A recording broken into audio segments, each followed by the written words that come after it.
everybody. I'm Julie diLiberti. Hi. I'm a professor of humanities at College of DuPage, and I'm also the global education liaison. And we're doing a series of COVID chats, COVID conversations. And I'm today with Lee Kesselman, who's a professor of music. He's also a composer.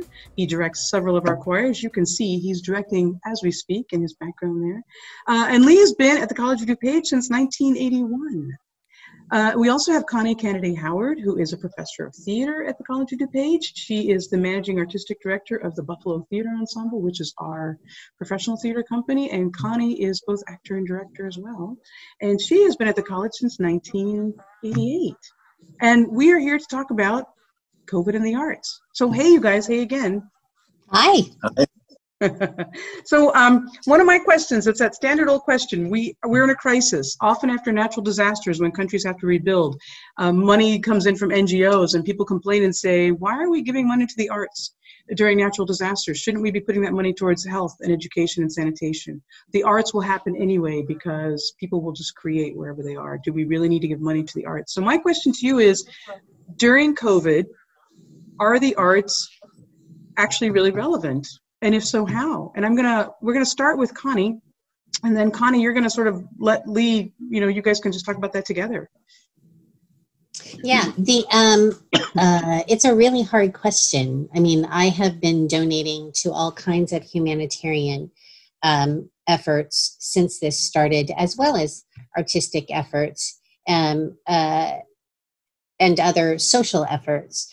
So it's a really hard question, but without trying to be flippant, I always think about Winston Churchill's quote during the World War when his advisors told him that they thought they should cut some of the arts funding that was happening during the war. And he said, then what are we fighting for?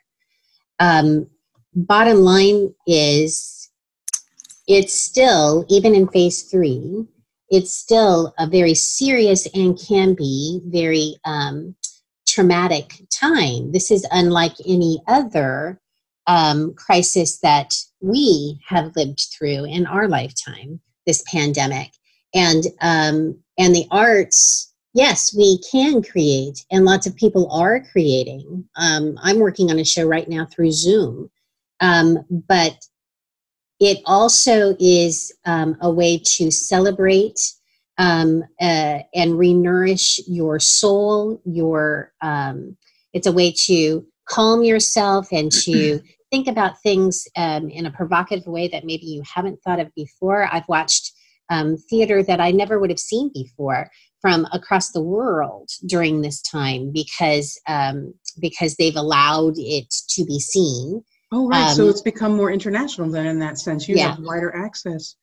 Louis Netter in an article was talking about, he says, art is part autobiography, but it is also a way for us to reassemble our own psyches during this time. And UNESCO refers to the arts as a culture's collective resilience. And so I think that's a little bit what you're getting at. Mm-hmm. Lee, what would you like to add to that? How would you like to pursue that? I think one of the things that's clear is that the arts have always been a part of the human being. And you go back very, very far and you see evidence that visual arts and linguistic arts and performing arts have always been a part of who we are. And that must mean that they're necessary. And that tells us something about how we use the arts. The arts tell us about ourselves. The arts help give us perspective on our lives both in society and community as well as alone. We use the arts use us. We have a way to reflect on what's going on. We do find that when there are major societal changes, we always have an artistic response to that. We usually don't see it until somewhat after the time, strangely enough. The 1920s, we saw the artistic response to World War I.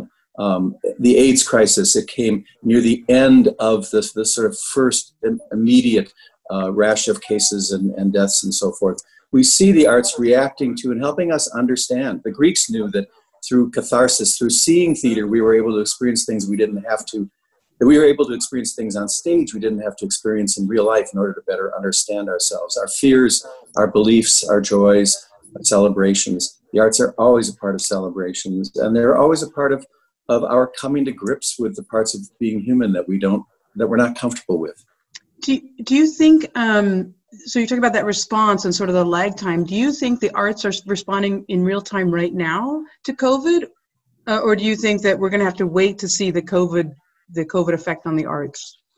Maybe I think both. I think right now what we're seeing is arts organizations are figuring out how to reach audiences who can't come see them in person.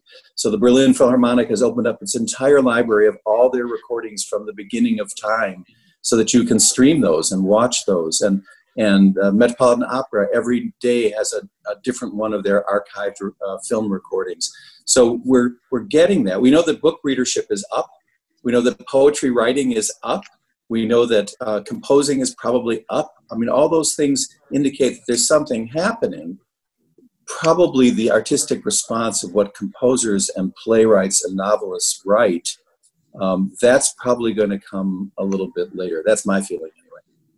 I think so too. I mean, there have been all kinds of streamed things, of archived things in the past in theater as well, or in dance, or, you know, all of the performing arts. But there are things to work out in terms of new material with you know, how does it work in a virtual environment? Do you know, and rights, copyrights, and artist contracts, et cetera, et cetera. But as I said, I'm working with students right now on a piece that has the working title of "Every Day is a Zoom Day," and it's. I mean, we're working in 3-hour rehearsals. It's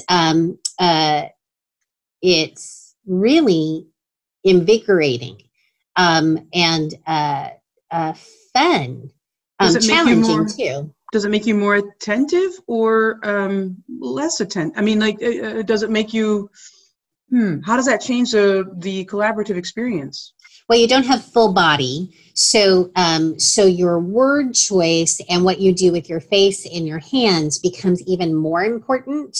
But it is, we're working lots of monologues, but we're also working lots of scenes, sort of the Brady Bunch intro idea, you know, right. So across, you know, and we're going to edit it. It's not going to be live, but as though it was happening live. But it is, and we've gone through several organizations already. Is this a day in the life of? Is this 3 days over a period of 6 months? Is this blah, blah, blah?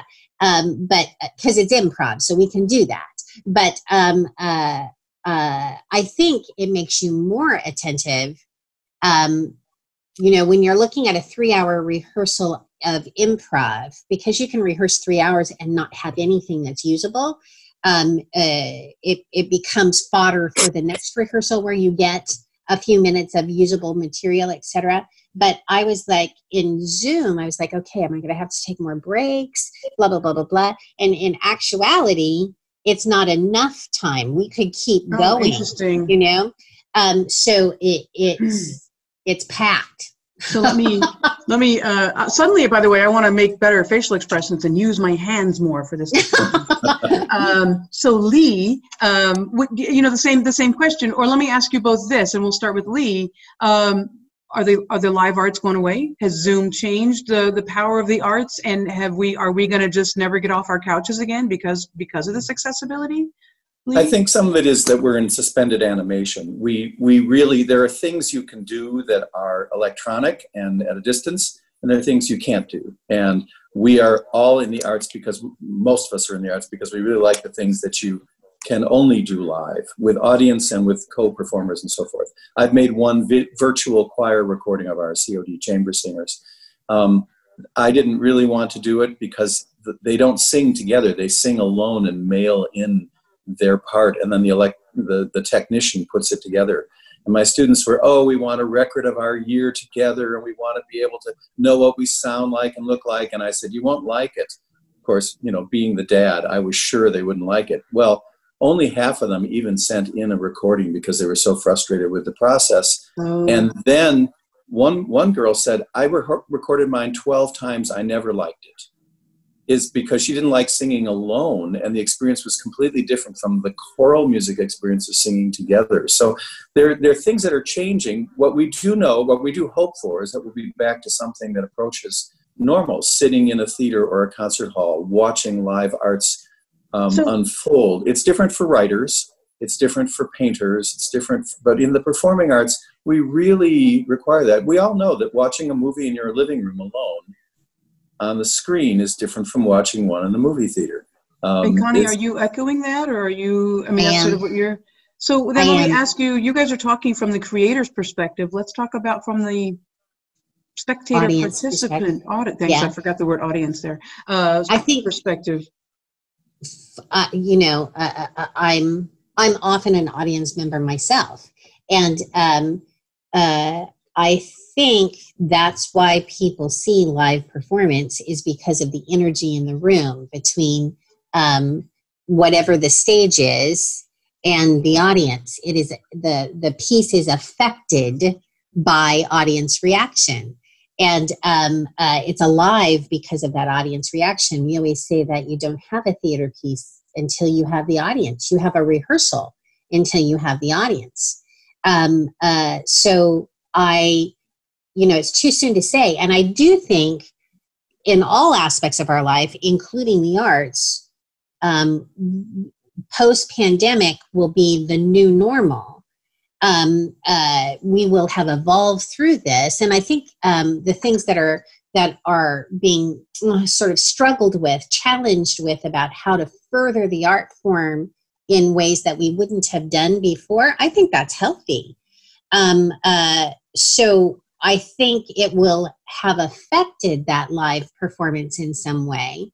And I don't even know all the ways that will happen, of course, but I do think that live performance is not going away. I think it is, honestly, I think, of course, this is coming from somebody who's made her life in it, but I think it's a need.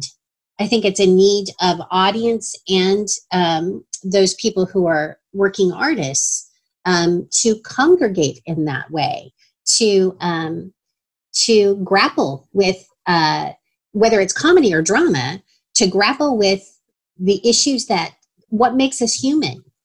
I really, really believe that. So let me, before Lee takes over, I used to argue with Dr. Balianitz, who used to be a professor of anthropology here, and we used to argue whether language or arts came first. And it was sort of a fun argument, and you can't really win it, but I know I was right. that it is. You can express things before you can express things verbally and linguistically, and I think that's interesting. Lee, we were asking, and so Connie, too, you're sort of saying that this COVID is pushing the boundaries of the art forms, of all art forms, to maybe places they might not have gone, or they might have gone, but we're getting there sooner and adapting. And Lee, I was wondering, what your thoughts were in terms of audience feel, or.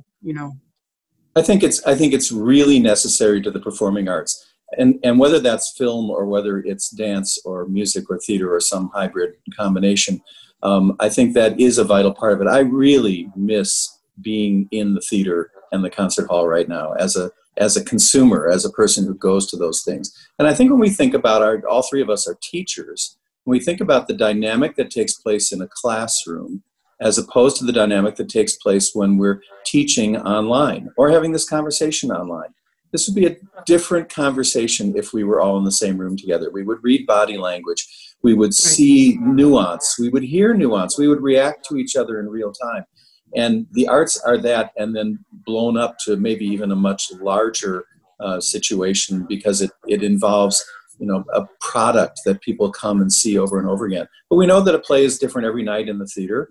It's true. And a lot of it has to do with, some of it may have to do with what the actors ate or how much sleep they got, but probably more of it has to do with who's in the room. People talk about, it was a Sunday afternoon audience.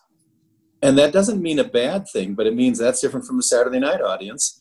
And musicians talk the same way, not just theater people. We talk about audiences. If I'm going to a play and I'm going to a play in Hyde Park, that on the University of Chicago campus, that is a completely different audience from any other theater audience in the city that I've experienced theater with. There are probably more Nobel Prize winners in the audience and more neighborhood people in the audience. You get both at the same time. Whereas if you go to a play at Writers Theater up in Glencoe or Buffalo Theater Ensemble, you have a different experience. Same play, could even be the same actors. So I think what some of us miss is that richness and that nuance. But at the same time, as Connie says, we're learning a lot by doing this. And the same as teachers. We're learning how to do things as teachers that maybe are more efficient and that maybe are even more effective. But we don't know what all those things are yet. I was thinking. I want to jump in and say one thing, Lee. Sure. Your choir concerts we used in our improv show as fodder for an improv. So it has probably all kinds of life that you don't even know. Well, right. Thank you.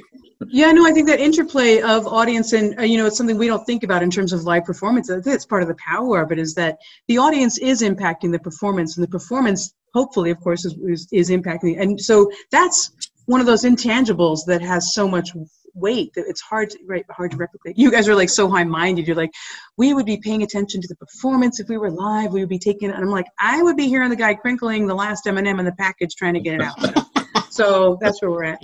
I read this quote on Facebook that I love.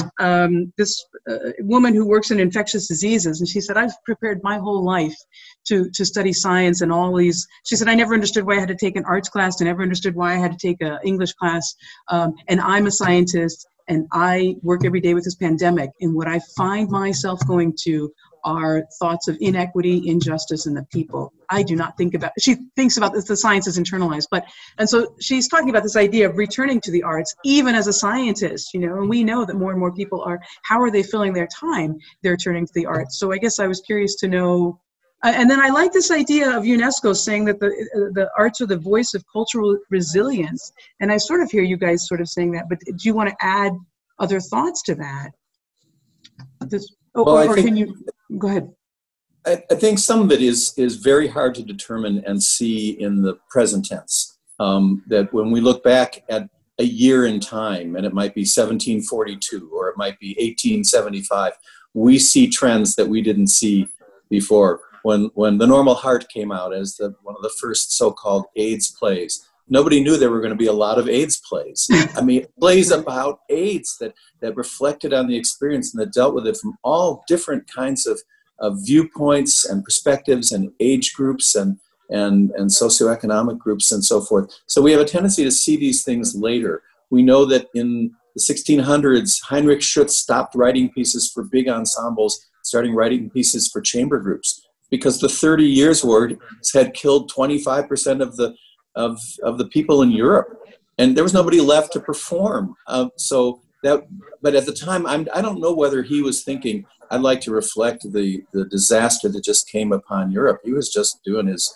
work as a musician. So I think it's hard to say, but it would be inevitable that the experiences we've had the last few weeks or months, the pandemic, and then the Black Lives Matters issues that have come to fore, and the George Floyd murder, all of that, the Donald Trump presidency, none of that can go unnoticed or will go unnoticed. But it will take a little while. I think what you're saying in terms of cultural resilience is that politicians may come and go, plagues may come and go, but what has been a constant throughout all of that is a production of the arts, both at a professional and personal level. And I think about that George Floyd. If I was I play on a trivia team, and what I did was, for the trivia questions, we're creating our own now because we can't go out, but I just found a bunch of cartoons of George Floyd and said, which country produced this? Because that, to me, is one of the things about the arts, is that all across the world, it wasn't just in the United States, all across the world, people were producing cartoons about George Floyd and the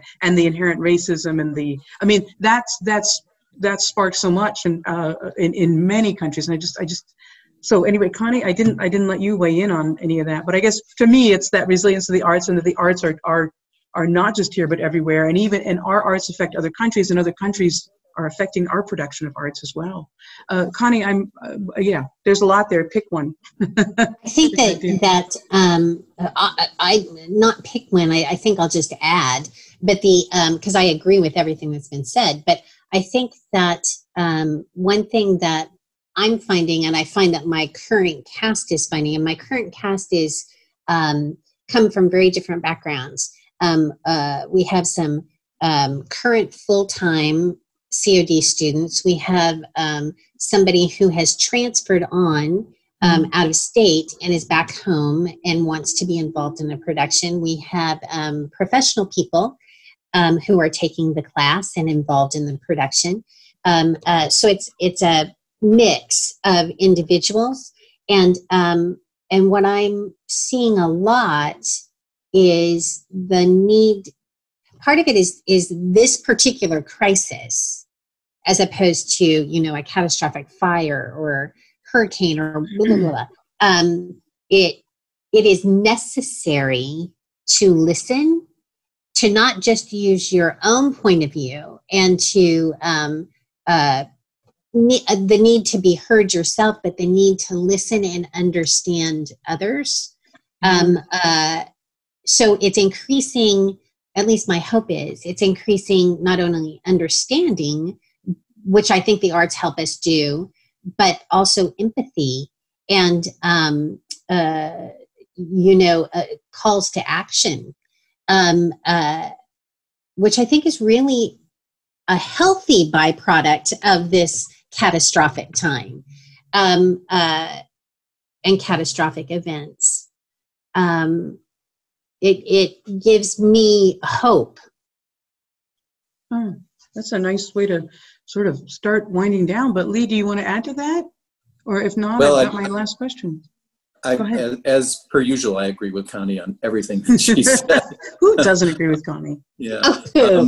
But I think you're right, Connie, that the art of listening, which has been dying in political discourse the last few years, it's been a really tough 3 years or so in terms of the political discourse in Washington, in Springfield, and everywhere else about what's the right way to approach something. And no, this is what I think. I don't really care what you think. That sort of way that we've gone through some of this time. And a big emphasis of the Black Lives Matter movement is you may not actually have much to offer here. You should be listening. And so we're all being met head on with it's time to listen. It's time to listen what other people are saying. Their experience here is really important to all of us. And I think this mirrors other times and places as well.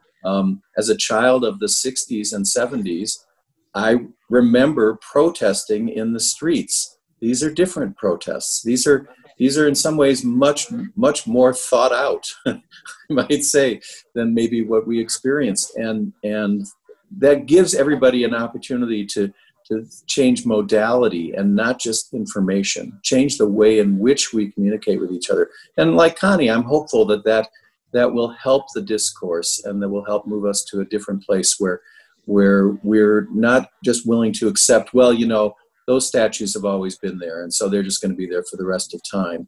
Or that military base has been named what it's been named forever, so we're going to keep that. Or I guess inequity is just a part of our lives together. Maybe not. Maybe there's a chance here. And I think the arts help us through a lot of those things. Sometimes it's a few artists standing on the front lines, shouting things or singing things or saying things, and sometimes everybody behind them.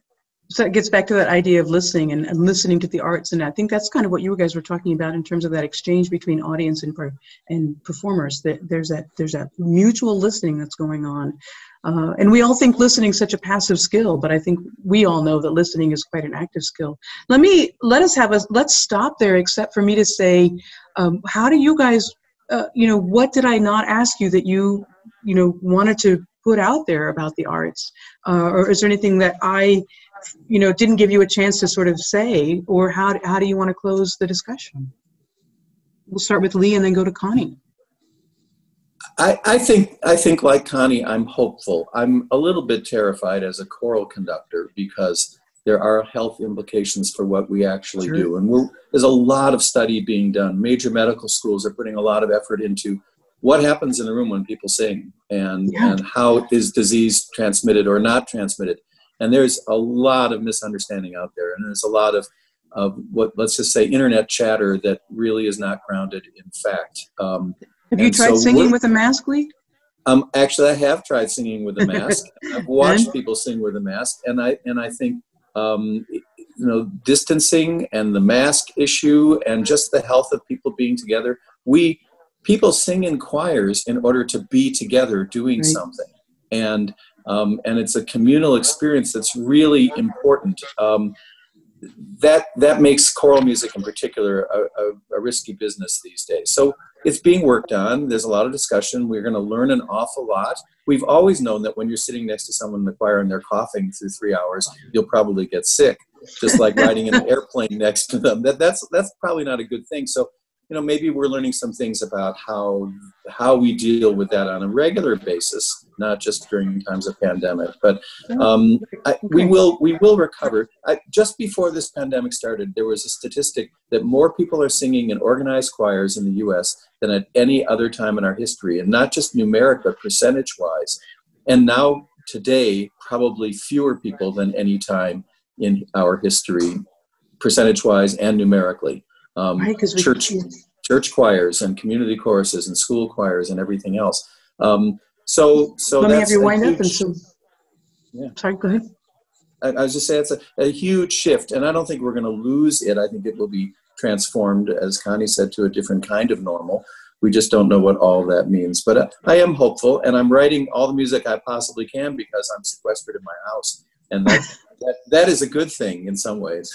All right. We keep hearing about Shakespeare and Newton, and now we have Kesselman. Connie, did you ended with hope, and then we went on. Do you want to find some parting thoughts on this? Well, I not really. I mean, I agree with everything that's been said, but I've had some students, or former students actually too, asking me things they can do, during this time, and feeling antsy. And in addition to watching other art, I have, friends, and I've participated in a couple of Zoom scene readings, or play readings. In addition to creating your own art. And I think it's also just art comes from life. So participating in things that this time allows you time to do that maybe you wouldn't normally have. Being in nature, some of, even with the show I'm working on now, some of my suggestions that get us the farthest happen when I'm, working in the garden away from any technology completely, Right. So it's also time to regenerate and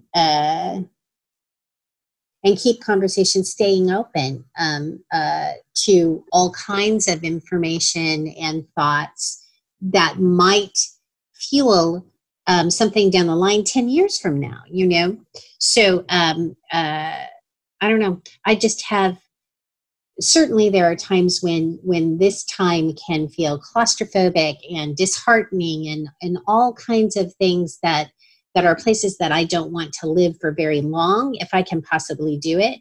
But I think there are all kinds of ways to turn that and to look on a forward path, So a tiny example we were talking about, because we're creating through improv, it can go in a bajillion different ways. And we were originally talking about it being when we first went on Shelter in Place, both serious things and comic things about what that meant to your psyche and to the things that you did and blah, blah, blah, blah, blah. And I said, but we're in a very different place now. And we'll be in a very different place in July and August. And we'll be, and we don't know exactly what that place is. But the point is, for pertinence of your audience and wanting to watch, I think we need to think about some kind of a timeline that's about moving through as opposed to being stuck. Waiting out. I like moving through versus waiting out. Yeah, interesting. Well, let's leave it there. Now forever in my head, when I think about Lee, I'll see him sequestered in his house, and I'll see Connie acting out scenes in her garden. This will be my takeaway from this discussion. Thanks, you guys, very much. Thank you. Maybe down that time, maybe when we see on the other side of this, we'll come back and revisit the topic.